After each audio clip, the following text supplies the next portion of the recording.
सुश्री अलका लांबा जी।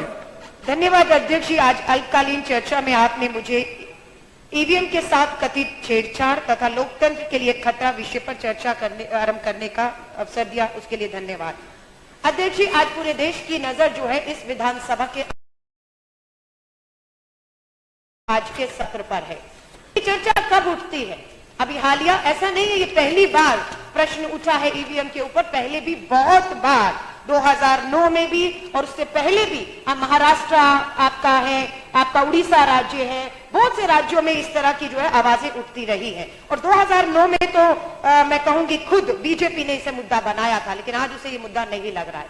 अध्यक्ष जी, ये चर्चा अब दोबारा शुरू हुई जब उत्तर प्रदेश में विधानसभा के चुनावों के परिणाम आए, तो लोगों ने जब ये कहना शुरू किया कि हमने तो किसी ने भी जो जीत कर आया है उसे वोट ही नहीं दिया, हमें लगता है कि हमारा वोट जो है जिसे दिया उसे गया ही नहीं। इसके ऊपर जब प्रश्न और आवाजें उठनी शुरू हो गई तो ये वापस मुद्दा उठ खड़ा हुआ।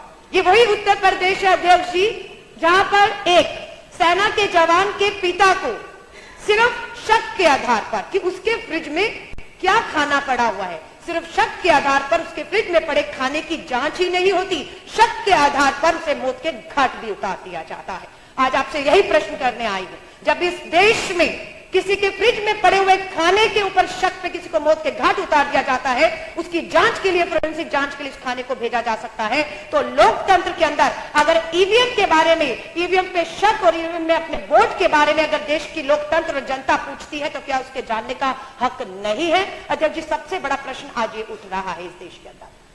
दिल्ली नगर निगम के चुनाव थे, हम सभी लोग मुख्यमंत्री के साथ दिल्ली चुनाव आयोग के जो है उनसे मिलने गए और जवाब, राष्ट्रीय चुनाव आयोग भी गए, राष्ट्रीय चुनाव आयोग का जवाब हमें आया, EVM tamper proof machines used for local body polls not are responsibility. यानी कि राष्ट्रीय चुनाव आयोग ने कहा कि नगर निगमों में जहां पर भी चुनाव हो रहा है, टेम्परिंग हो रही है, वोट कहां जा रहा है कहानी, उसकी जवाबदेही राष्ट्रीय चुनाव आयोग की नहीं है। उसके बाद हम लोग सभी विधायक एक बार नहीं लगातार 3 बार नगर निगम के चुनाव के दौरान दिल्ली चुनाव आयोग के पास गए। हमने उनके सामने कुछ प्रश्न रखे। अध्यक्ष जी, चुनाव हो गया, परिणाम सबके सामने है, लेकिन जवाब नहीं मिले लोकतंत्र में। चुनाव आयोग से सबसे पहली बात यह कही कि भारत की राजधानी है, दिल्ली है, कहीं चुनाव नहीं हो रहे, सिर्फ दिल्ली के अंदर चुनाव हो रहा है, वो भी नगर निगम का चुनाव है। ईवीएम मशीनें पूरे देश में जो इस्तेमाल होती हैं वो रखी हुई हैं, जिसमें वीवीपैट है, जिसमें पेपर ट्रे है, जिसमें ये पता किया जाना आसान है, वो जनरेशन 3 की मशीनें हैं कि आपने जिसको वोट दिया क्या वो उसी को वोट गया है या नहीं गया। हम लोग चुनाव आयोग के दफ्तर जाते हैं, पता लगता है कि जनरेशन 1 की मशीन, जनरेशन 2 और जनरेशन 3 की आज की लेटेस्ट मशीनें उपलब्ध हैं देश में और चुनाव आयोग के पास। पर दिल्ली नगर निगम का चुनाव आज की जनरेशन 3 की लेटेस्ट मशीनों पे नहीं किया जाता तो तालों में कहीं बंद पड़ी हुई है। जनरेशन 1 की मशीनों पर, पुरानी कंडम मशीनों के ऊपर जिसमें बहुत इजीली टेम्परिंग पॉसिबल है, उस पे चुनाव कराया जाता बिना ये इसका जवाब दिए कि क्या मजबूरी है कि आपके पास जनरेशन 3 की मशीनें ताले में बंद है और आप जनरेशन 1 की मशीन पर जो है चुनाव करा रहे।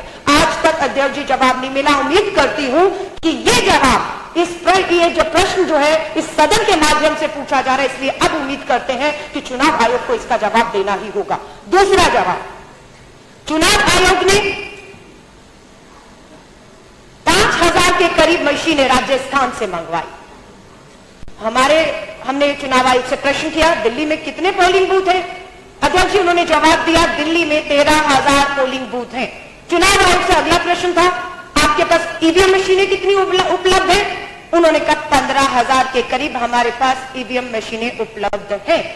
अब हम लोगों को समझ नहीं आया, 13,000 पोलिंग बूथ है, 15,000 ईवीएम मशीनें उपलब्ध हैं, 2,000 प्लस आपके पास ज्यादा मशीन है, फिर आपको राजस्थान से, उस राजस्थान से जहां पर धौलपुर में चुनाव होता है, तो 18 मशीनें ऐसी पाई जाती हैं जांच के अंदर कि वोट एक पार्टी को दिया जा रहा है लेकिन जांच किसी दूसरी पार्टी को रहा है। और ऐसा एक बार नहीं, उसके बाद अनेकों बार हुआ है। अभी हमारे साईराम जी जिस विधानसभा से आते हैं, तुगलकाबाद साउथ 94 वार्ड में 3 ईवीएम मशीनों की सील टूटी हुई मिली। सिर्फ इतना ही नहीं, जिस रूम में ये मशीनें रखी थी उसकी भी सील टूटी हुई मिली। और उसके बाद रात को 12:30 बजे का सीसीटीवी फुटेज उन ईवीएम मशीनें जहां रखी थी उसका है, लेकिन रात को 12:30 बजे का जो खेल होता है उससे पहले सीसीटीवी कैमरास को डैमेज करके रात को सील तोड़कर 4 मशीनों के साथ छेड़खानी की जाती है। रिजल्ट आ गया कि जिन्होंने ये साजिशें रच रहे हैं उनके उम्मीदवार जीते हैं वहां पर, लेकिन इसका जवाब नहीं मिल रहा हम लोगों को। इसी तरह अध्यक्ष जी एक नहीं बहुत से हमारे पास है, और मैं सबसे पहले तो धन्यवाद भी करना चाहती हूँ मिस्टर वीवी राव जी का। मिस्टर पुनेवाला जी भी हमारे बीच में है। ये किसी राजनीतिक पार्टी से नहीं है, ना ये चुनाव लड़े हैं, ना जीते हैं, ना हारे हैं। इन लोगों से भी लोकतंत्र में इस आवाज को ताकत मिल रही है। अध्यक्ष जी आप धन्यवाद करती हूँ आप दोनों लोगों का, मिस्टर वीवी राव जी का खासतौर से जो पेटिशनर रहे सुप्रीम कोर्ट में, जिनकी जो है लड़ाई का नतीजा ये निकला कि आदेश को एक ताकत मिली। आज सुप्रीम कोर्ट के इस आदेश और दबाव के बीच में देश की केंद्र की मोदी सरकार को 3,256 करोड़ रुपए फंड जो है वो सैंक्शन करना पड़ा कि आज के बाद या 2019 का जो चुनाव है वो वीवीपैट मशीनों के ऊपर होगा, पेपर ट्रेल पर होगा, ताकि लोगों में पारदर्शिता। अगर ये लोग लड़ाई नहीं लड़ते अध्यक्ष जी तो क्या अंजाम होता, ये हम जो जानना चाहते हैं। आज हम जब चुनाव के लिए जा रहे थे हर कोई एक ही प्रश्न कर रहा था, हम ये जानना चाहते हैं कि हम वोट जिसको देंगे क्या उसी को जाएगा या नहीं जाएगा। इस बात का प्रश्न का जवाब हमारे पास भी नहीं था, क्योंकि हम उस चुनाव आयोग से बार बार इसी प्रश्न का जवाब पूछ रहे थे कि जनता पूछ रही है जिसे हम वोट देंगे या वोट उसी को जाएगा, या लोकतंत्र के साथ उनके एक वोट के अधिकार के साथ भी एक बहुत बड़ा छल और धोखा होने वाला है। अध्यक्ष जी इसका कोई जवाब हमें अभी तक नहीं मिला, इसीलिए मैं धन्यवाद करती हूँ दिल्ली की सरकार का जो जवाब आज सड़कों पर, आज मीडिया के माध्यम से, आज मिस्टर वीवी राव जैसे लोग जो है लड़ रहे हैं, उसका जवाब ये सरकार चुनाव आयोग देने में पूरी तरह नाकाम रहा है। सरकार ने और हम विधायकों ने दिल्ली चुनाव आयोग को भी कहा अपना कमरा खोलिए और एक मशीन हमें दे दीजिए। हम एक अपने जो है साइंटिस्ट को लेकर जो अपना किस तरह से टैंपरिंग संभव है या नहीं है इसके ऊपर जवाब देंगे, उन्होंने हमारी इस मांग को भी ठुकरा दिया। अध्यक्ष जी जब आपके मन में चोर नहीं है इनसे पूछिए, टैंपरिंग नहीं हो सकती है तो आपको एक ईवीएम मशीन देकर कोई अगर साबित करने ईवीएम मशीन मांग रहे हैं हमें देकर तो देखिए, हम बताते टैंपरिंग हो सकता है या नहीं सकता। डर उनको होना चाहिए जो मांग रहे हैं। क्यों? क्योंकि अध्यक्ष जी 2010 में 3 साइंटिस्टों ने ये प्रयास किया था, चुनाव आयोग की मशीनों को दिखाया था डेमोन्स्ट्रेशन करके, प्रदर्शन करके कि किस तरह से छेड़छाड़ संभव है, टैंपरिंग हो सकती है। अध्यक्ष जी हुआ क्या?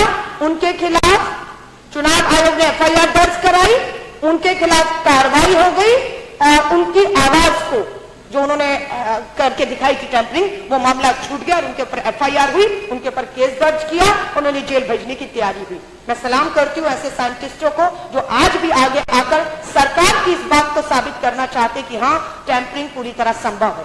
अभी उत्तर प्रदेश के मुख्यमंत्री श्री अखिलेश यादव जी ने पेट्रोल पंप के अंदर दिखाया कि किस तरीके से बिना इंटरनेट के एक चिप है जो उस पेट्रोल पंप में लगी हुई है, जिससे किस तरह से पेट्रोल की चोरी जो वह होती है। जब एक पेट्रोल पंप पे ये बिना इंटरनेट के कि एक बस चिप लगा दीजिए, फिर रिमोट पे कहीं पे भी बैठकर आप इसको जो है कंट्रोल कर सकते हैं, उसका जवाब नहीं मिला। छापेमारी हुई, अरेस्ट हुए, लेकिन ये साजिशें तो अध्यक्ष जी हो रही है, ये साजिशें तो हो रही है और लोकतंत्र में इन साजिशों का पर्दाफाश होना, जवाब मिलना बेहद लोकतंत्र के लिए अध्यक्ष जी जरूरी है। मैं एक पॉलिटिकल हम लोगों पे आरोप लगाए गए, अरे 2015 में तो आपको आम आदमी पार्टी और आपके विधायकों को ये मशीनें बहुत अच्छी लग रही थी, जब आप 70 में से 67 सीटें लेकर आए, आज आपको ये मशीनें हार रहे हैं तो आज आपको ये मशीनें अच्छी नहीं लग रही। अध्यक्ष जी सबको जवाब दे रहे हैं, बाहर और अंदर भी देना चाहूंगी सदन से। 2015 में जब दिल्ली का चुनाव हुआ, पूरा ये देश जानता था कि जब 28 सीटें आई उस समय भी भाजपा 32 लेकर भी बहुमत तक नहीं पहुंच पाई, कांग्रेस हाथ तक सीमित हो गई, सरकार नहीं बन पाई।